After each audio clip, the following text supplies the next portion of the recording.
Hi, everybody, and welcome to our webinar, The Keys to College Readiness. My name is Samantha Feinman, and I am the Director of New Frontiers in Learning.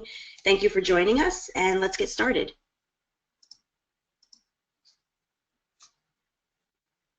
So New Frontiers in Learning is a middle school, high school, and college support program. We really focus on skills such as core academics, executive functioning, social skills, developing self-advocacy skills, because these are critical skills that are necessary during the transition from adolescence to young adulthood. So we live and breathe college every day, and especially that transition between high school and college, and are very excited to share with you some of our best practices of what we see our students struggling with and how we can support them to have a positive transition from high school to college. So we're going to look at things such as the differences between high school and college. What are some ways in which college students with varied learning differences can struggle with the transition? And what are the key skills necessary to develop prior to making that transition to college?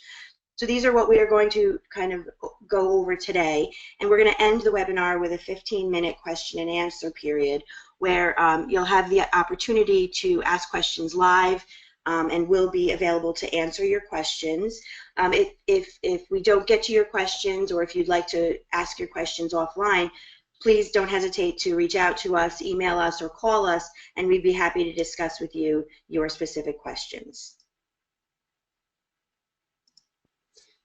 So we see a lot of times with our students that they feel once they're in the college environment that college is so different from high school, and it's something that a lot of times they don't recognize until that transition actually happens. So why does college seem so different than high school? Well, colleges are not required, first of all, to admit everyone. It is not an entitlement system like the students are used to in terms of K through 12. So the laws change in terms of protection of services and supports and accommodations. They become an adult, and all of these things tied together require the students to have a much higher level of self-advocacy and self-monitoring. So because colleges are not required to admit everyone, they can be very picky about who they choose. If they do choose students and the laws change, the students are not, the colleges are not obligated to provide the students with certain services or supports. They just need to make the services and supports available, and the students have to seek out those supports and utilize those supports. So we see that they go from a model K-12 of the school being the one responsible for providing specific accommodations and supports so that they can be successful in the classroom, and then we move to college where we see that students are provided with accommodations and services through the school, but they have to seek those services out. The school is not going to be the ones to seek the students out that need the additional support. The students need to seek the support out. And so we know sometimes that self-monitoring and self-advocacy could be very difficult for students, especially if it's the first time that they've ever had to do that for themselves. And then again, that layer of turning into an adult, so many times students are used to their parents being the ones to advocate for them prior to college, and then in college they're the ones that are really speaking for themselves. They're the ones that are asking for things that they need, and that's difficult, and there's much less of a hands-on approach of their parents, and more that the students have to ask for these things and find things for themselves.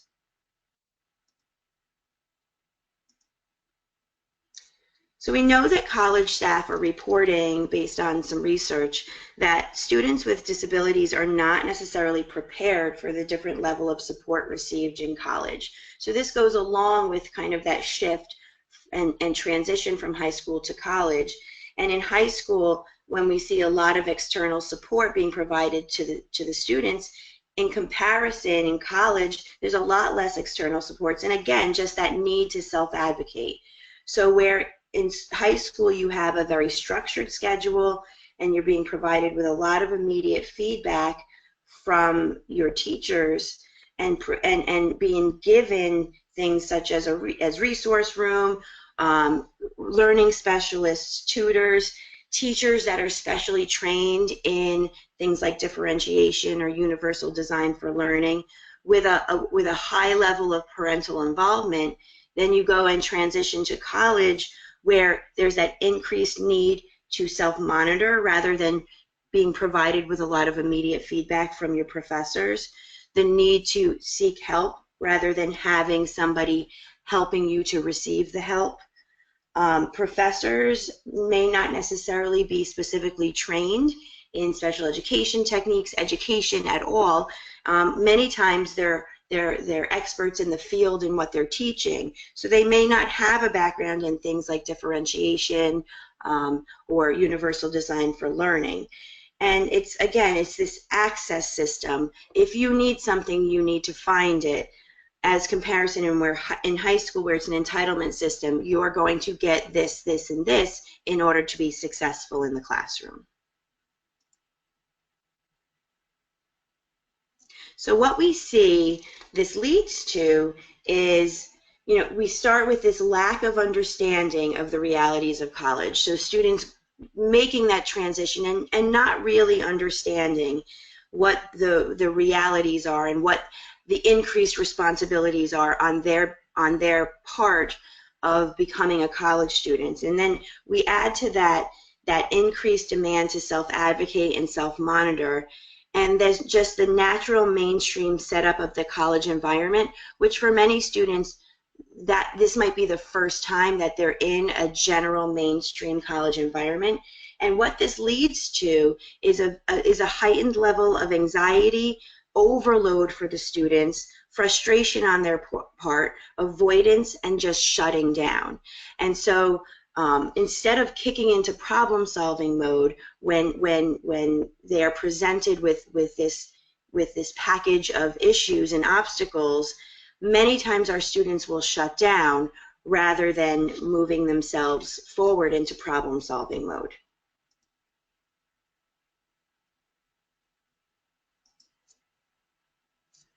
So what do we know that college students need to do successfully in order to be successful in the college environment? Well, we break these skill sets down into 5 critical skill areas. The first is academics. So students need to be able to work with the curriculum and demonstrate that learning has occurred. And this is all college students.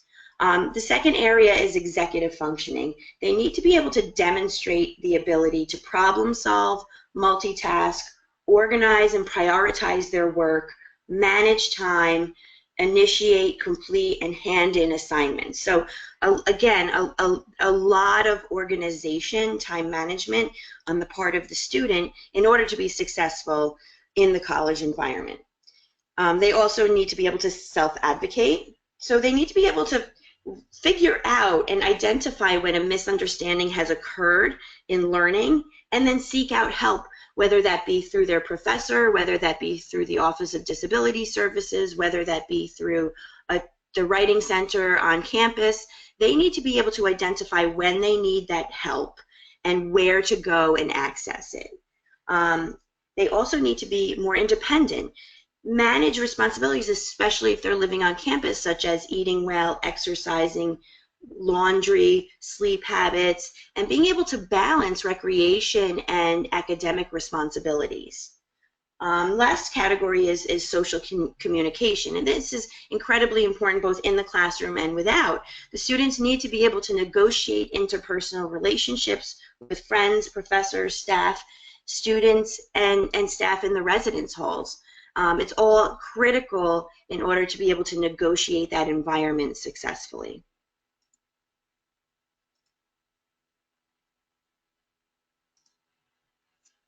So knowing that we need to really develop skills in these 5 critical skill areas, when we're getting ready for the transition to college with our students, we really look at, this is the kind of the model that we use. We identify the challenges and obstacles that our students are going to struggle with in that transition. We help them to develop systems in order to be proactive and work on those skills prior to transitioning and while they're transitioning to college. We help them to find support for those specific challenges or obstacles, either on campus or outside of campus, and then help them to follow through with the practicing and developing the skills that they're struggling with in order to be the most successful they can be on campus.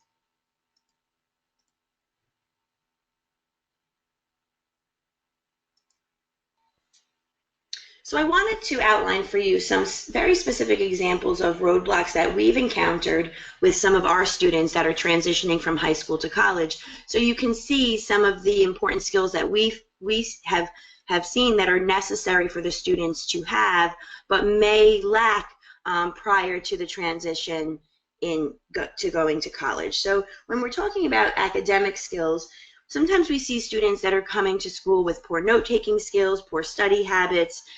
They may have a difficult time with reading comprehension or written expression, and so many times these are skills that are kind of globally utilized no matter what classes they're taking. So it's essential that they work on these skills prior to going to college so that they can utilize those skills in all of the classes that they take.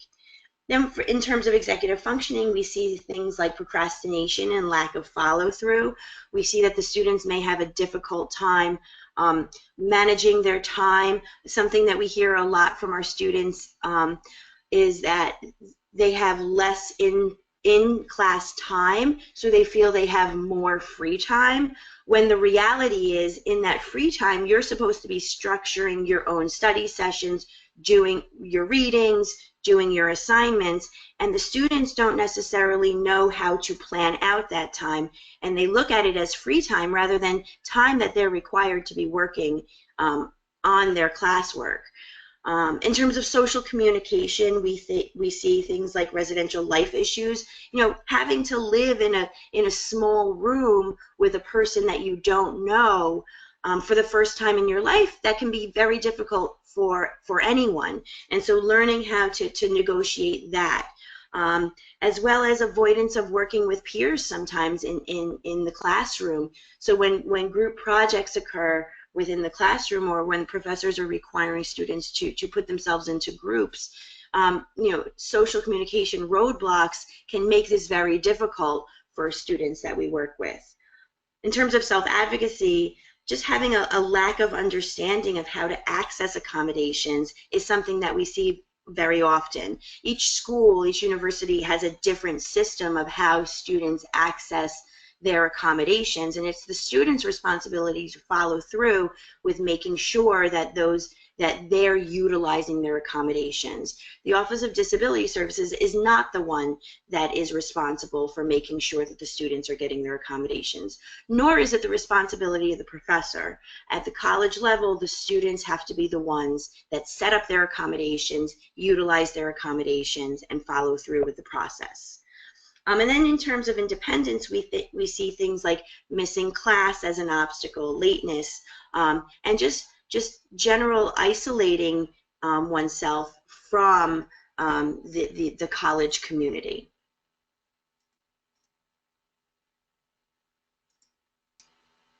So now what I'd like to do is just go through these 5 critical skill areas again and talk about some of the things that we need to be aware of during that transition from high school to college, so that you can help set your student or your child up for success during that transition. So when we're looking at the area of academics, we really want to look at what the university's core curriculum requirements are.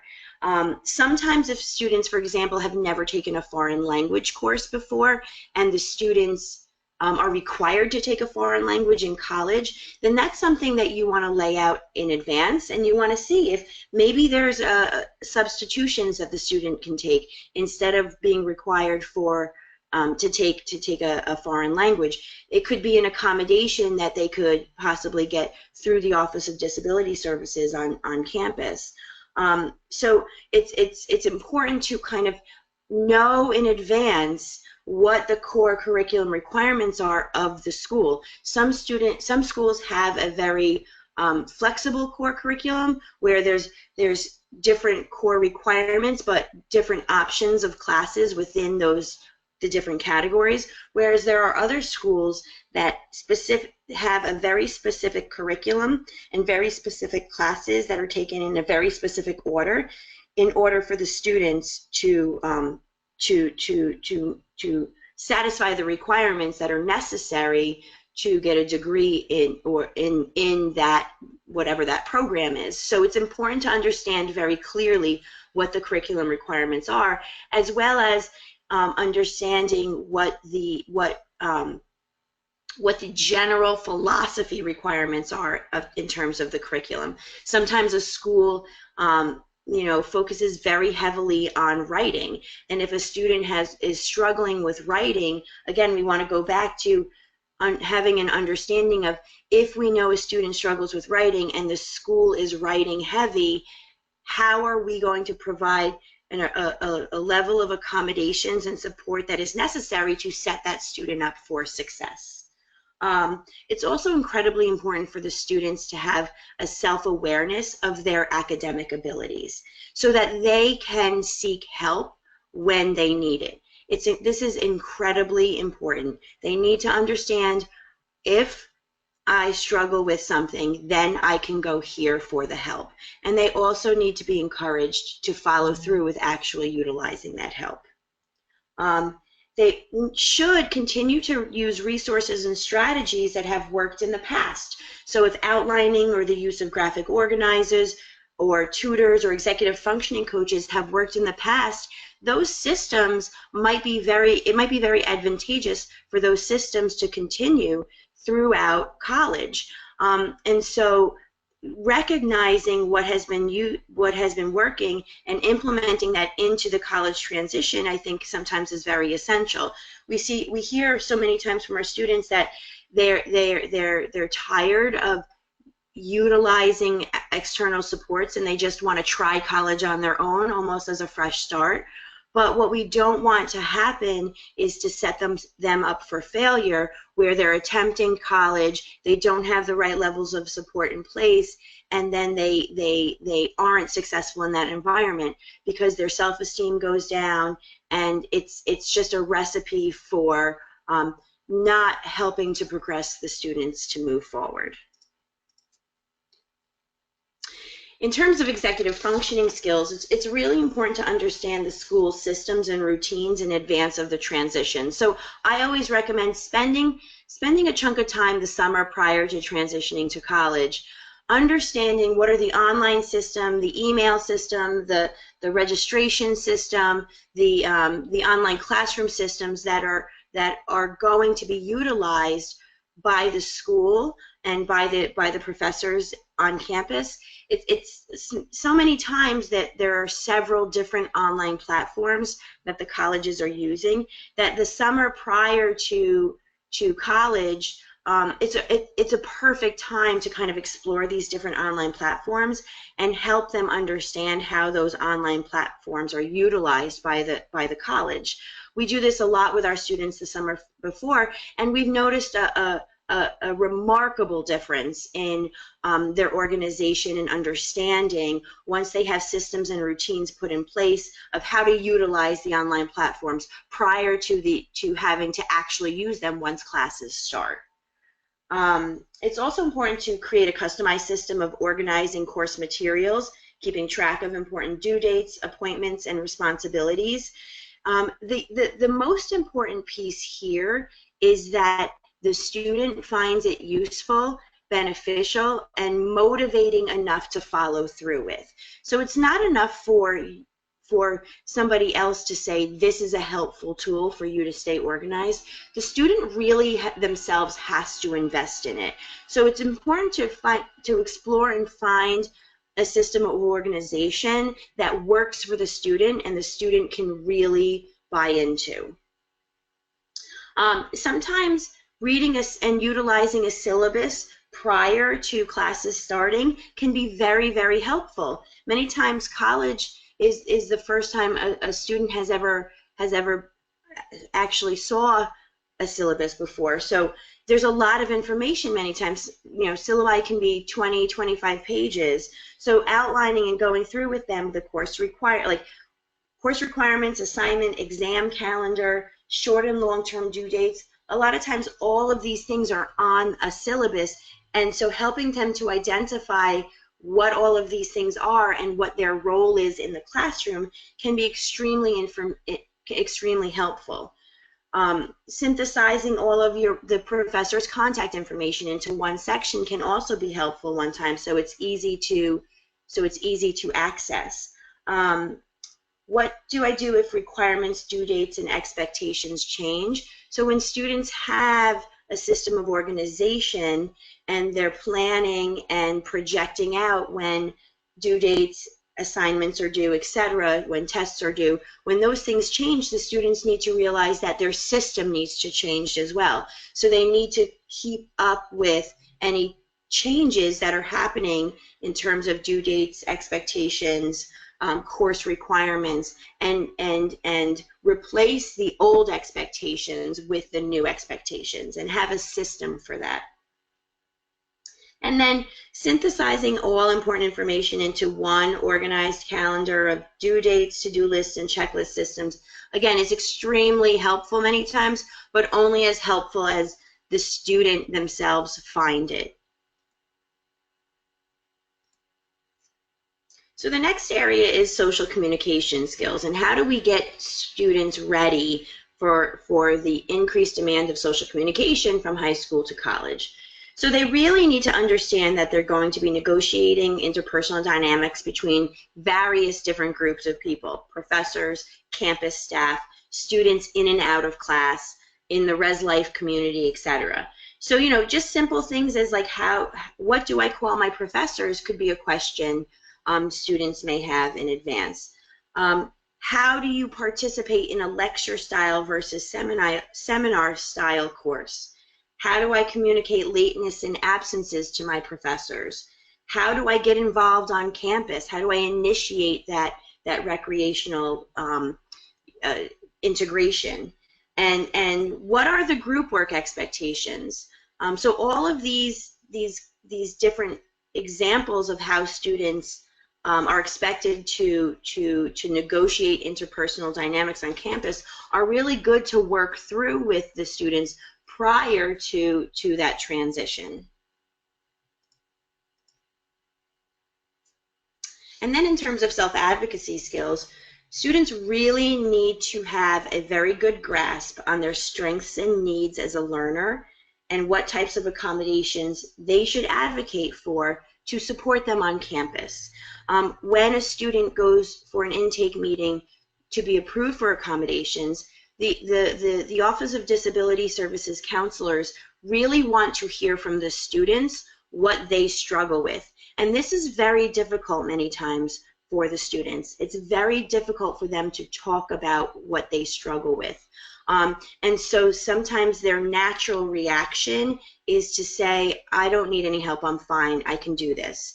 And if that's what they say, then the Office of Disability Services counselor has to respect that and may not necessarily approve accommodations that are essential for the student to be successful on campus. So it's really important for them to practice being able to have that dialogue about what their strengths and needs as a learner are. And that can take the form of really understanding their neuropsychological or their psychoeducational report. We practice this with our students prior to their meetings with the Office of Disability Services, and it's incredibly helpful in terms of not only the students understanding their own strengths and needs, but also being able to convey that to the counselors on campus. So getting accommodations approved is one thing, but then once they're approved, knowing when and how to access those accommodations is a whole nother thing. So the students, once they know what accommodations they're eligible for, they need to then know when and how to access those accommodations, and that can be very different from campus to campus. They also need to know how to utilize faculty office hours, Sometimes meeting with the professors, even if it's just once or twice a week, gives the students a little bit of that individualized and customized attention that can help them be successful in the classroom. Working with our students, we encourage them to go see their professors one-on-one at least once or twice a week, help them set up the appointment, help them to follow through with it. And many times the feedback they come back from those meetings with is, that was so helpful, now I really understand what I need to do on this assignment or for the rest of the semester. So it could be extremely, extremely beneficial. And then again, just that help-seeking skill, being able to know when and where to go for help when a problem occurs. And so we want to get the students out of the routine of shutting down when they're faced with a problem, and more in kicking them into a problem-solving mode of, okay, now I've hit an obstacle, I need to do this, this, and this, rather than I hit an obstacle and shutting down. And then we have the category of independence, and this is especially important for those students that are living on campus. The students need to be able to, again, balance things like nutrition, exercise, hygiene, sleep, and recreation. One of the areas that we see students that live on campus struggle with a lot is sleep routines. And sleep routines are essential to be able to get to class on time, to be able to be ready for class, to be able to be productive during the day. And so really helping the students to find a good balance between all of these things. And again, if they have a nutritional, exercise, hygiene routine, trying to incorporate that same routine into the college environment can be very, very helpful. Helping the students to learn how to keep their living space organized prior to going away to college is, again, another essential piece, so that, you know, because their living environment is the same many times as their study environment or where they are keeping their study materials, it's incredibly important for them to have a system of organization in their living space prior to going to college. They need to be able to do laundry. They need to be able to cook many times. You know, these seem like simple things, but sometimes the washer and dryer in the residential community is very different than the one that they're used to using at home. So it's important for them to be able to know how to use them in case they're uncomfortable being able to ask somebody how to use them. And if they're not uncomfortable asking somebody how to utilize that, the laundry or cooking, the kitchen or things like that, then knowing who the right person is to go to prior to making that transition is helpful as well. And a really big one is just being able to set and get up to an alarm. This is one that we witness students struggle with a lot, that in high school their parents are pushing them out of bed and pushing them to the bus to get to high school on time. Well, if that continues to happen, you know, we have to really consider that that's probably going to generalize into the college environment as well. So again, just helping them to get into a routine of getting up early on their own prior to college can be very, very helpful. So I've outlined here some helpful resources. These are really just books that kind of go in more depth about a lot of the different areas that we've gone over today. If you know, we will be sending you a copy of this webinar in an email, so you will be able to actually get a copy of these resources, the references to these resources as well. So we're going to wrap up the presentation now, and we'll open the floor to questions that you have. If you have a question, we're going to ask you to please type it into the question box, and we're going to do our best to answer as many questions as we can in the 15-minute time period we have. Thank you so much again for your participation today, and we hope that you find this information helpful and productive. And again, if you can't stay for the Q&A, feel free to reach out to us at, call us or email us, and we're happy to talk to you about the questions you have or talk to you about the services that we provide at New Frontiers in Learning.